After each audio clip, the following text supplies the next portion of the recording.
Hey, I'm Caleb with You Can Make This Too. Finish nailers can be really great to have in the shop, but there's a lot of options. So in this video, I'm talking about gauges, pneumatic versus battery, and some tips on how to use them that I've picked up. First, let's talk gauges. The gauges you're probably going to run into are 15, 16, 18, and 23. 16 gauge, 18 gauge, 23 gauge.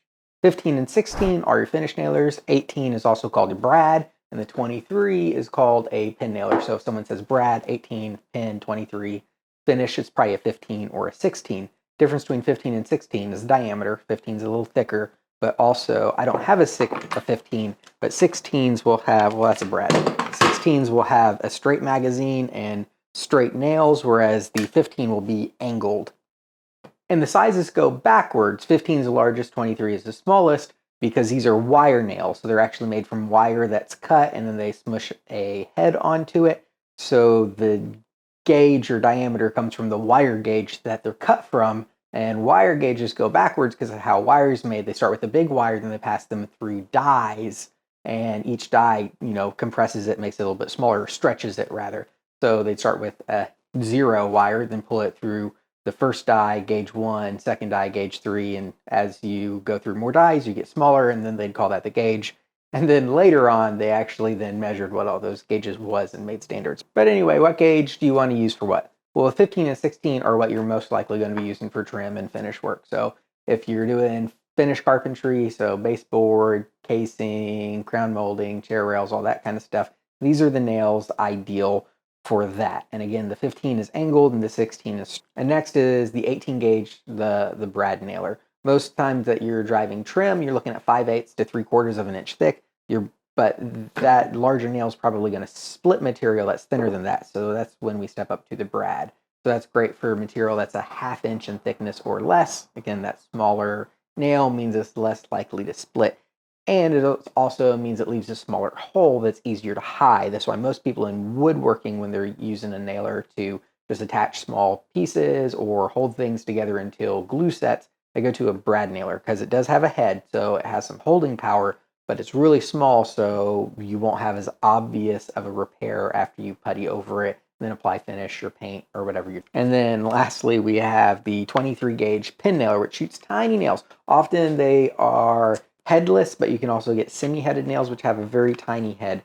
And this is just for very light duty work. They have a little bit of shear strength, very little pull resistance, but the nice thing about a pin nailer is the nails are so small, you can often get away without even having to feel the heads. So for example, when I recently did 100 beer flight boxes and I needed something to hold those boxes together while the epoxy set, and I didn't have 400 clamps to use, I was able to just use a couple pin nails in each joint to hold the box together while the epoxy set. Or if you're doing very small ornamental pieces on furniture, building doll houses, that kind of stuff where you're going to be backing it up with glue, pin nailers are fantastic. Because again, you won't have to worry about covering up, filling a bunch of nail head spots. And the other thing to be aware of with gauge is the thickness correlates to the lengths available a little bit. Obviously, the smaller nails will only come in shorter sizes.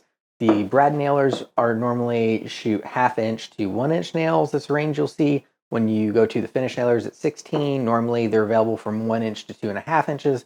And in the brad nailers at 18 gauge, you're looking at 5/8 to 2 inches. So you can get the longest fastener out of the trim nailers. Of course, if you're woodworking, you're probably not needing a 2.5 inch nail for the kind of stuff we do. But when you're shooting 3/4 inch trim, then through 1/2 inch drywall, then trying to get into a stud or header or footer, obviously that extra length helps. A good rule of thumb is whatever thickness the material you're shooting through is, you want a fastener at least twice that length, which is why the brad nailer tends to be what you see in the wood shop a lot, because a lot of times we're dealing with 3/4 or less material. In that 3/4 inch material, we can get a 1.5 inch nail to go through it without a problem. And if you're just trying to hold it on while glue sets, even a 1 inch is fine.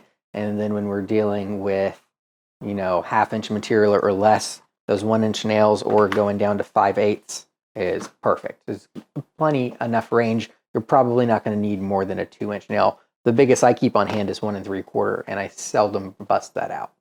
Okay, next up, we're going to talk battery versus pneumatic. Pneumatics have been around a lot longer. We moved into portable pneumatics. Pass load, I think, was one of the first, either using CO2 cartridges or butane cartridges. But now battery technology has taken off enough that battery nailers are available. Everything from pin nailers all the way up to framing nailers even. Of course, I have a rigid battery-operated brad nailer. Okay, getting into the details, I'm going to talk pneumatic first. These tend to be a little less expensive than the battery options. However, you need a compressor. So if you don't have a compressor, that could be an added expense, though you can often get combination kits that have a little small pancake compressor and 2 or 3 different nailers. Of course, with that compressor, that means you're tethered, you have a hose, so you got to be pulling a hose around, and it kind of limits you depending on how portable your compressor is and where you have electricity.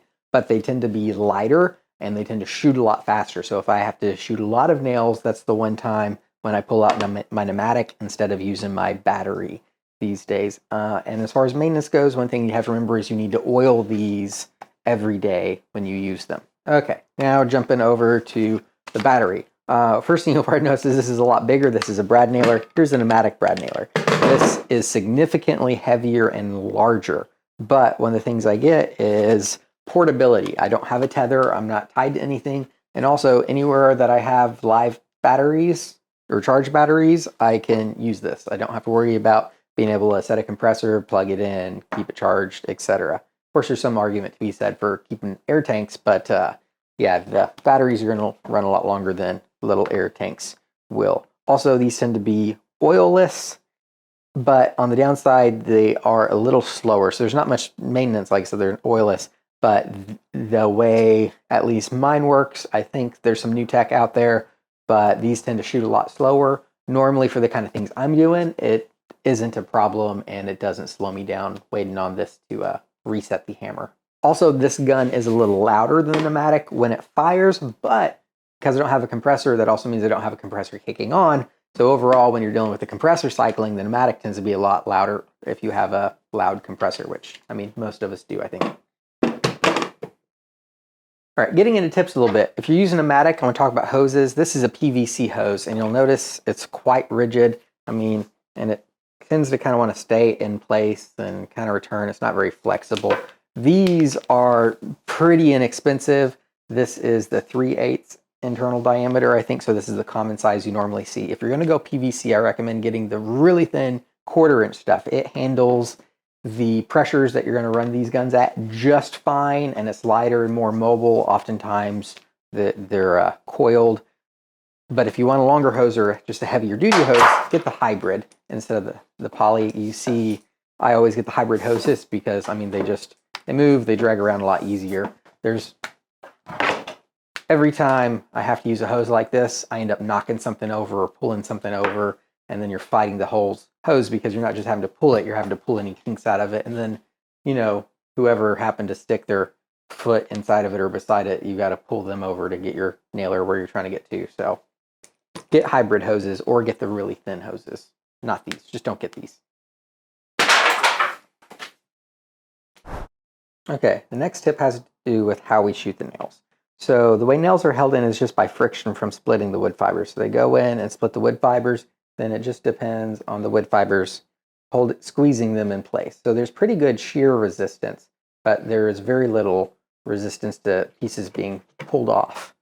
So and what your tendency is to do is it seems right to just shoot straight. So boom, boom, boom.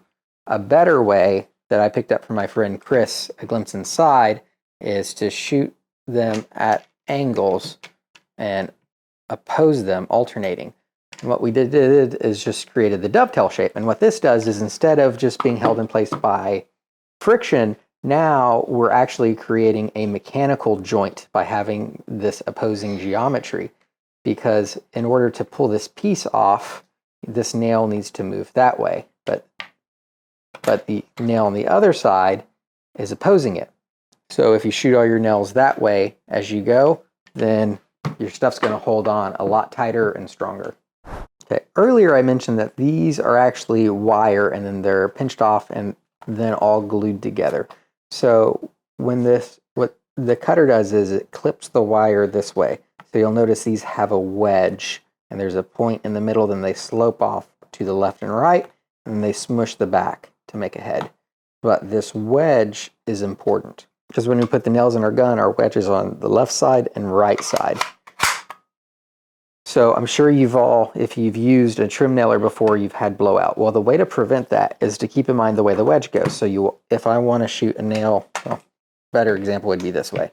I'm always going to shoot it in this orientation because this is the way the nail's going. So that wedge is either going to push my nail this way or that way.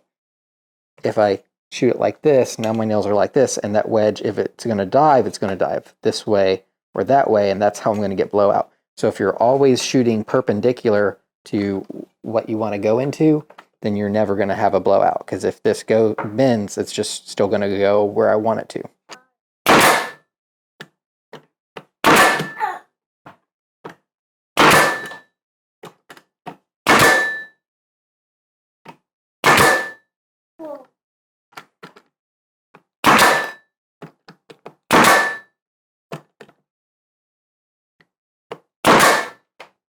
And there you go. You can see even when I was really close to the edge, so long as I had the gun perpendicular, then it still shot straight through. But when I was close to the edge, even just a slight cant, and the nails hit some grain and blew out the sides. So always make sure you go perpendicular. And there you go. That's an overview of trim nailers. I hope this was helpful. Little dude said he hadn't been in a video in a while and you wanted to. So you having fun? Yeah? Okay, good. Well, I hope you were inspired, learned something, or at least entertained. Until next time, make time to make something. Daddy, can I be in Daddy? What? I want to make something.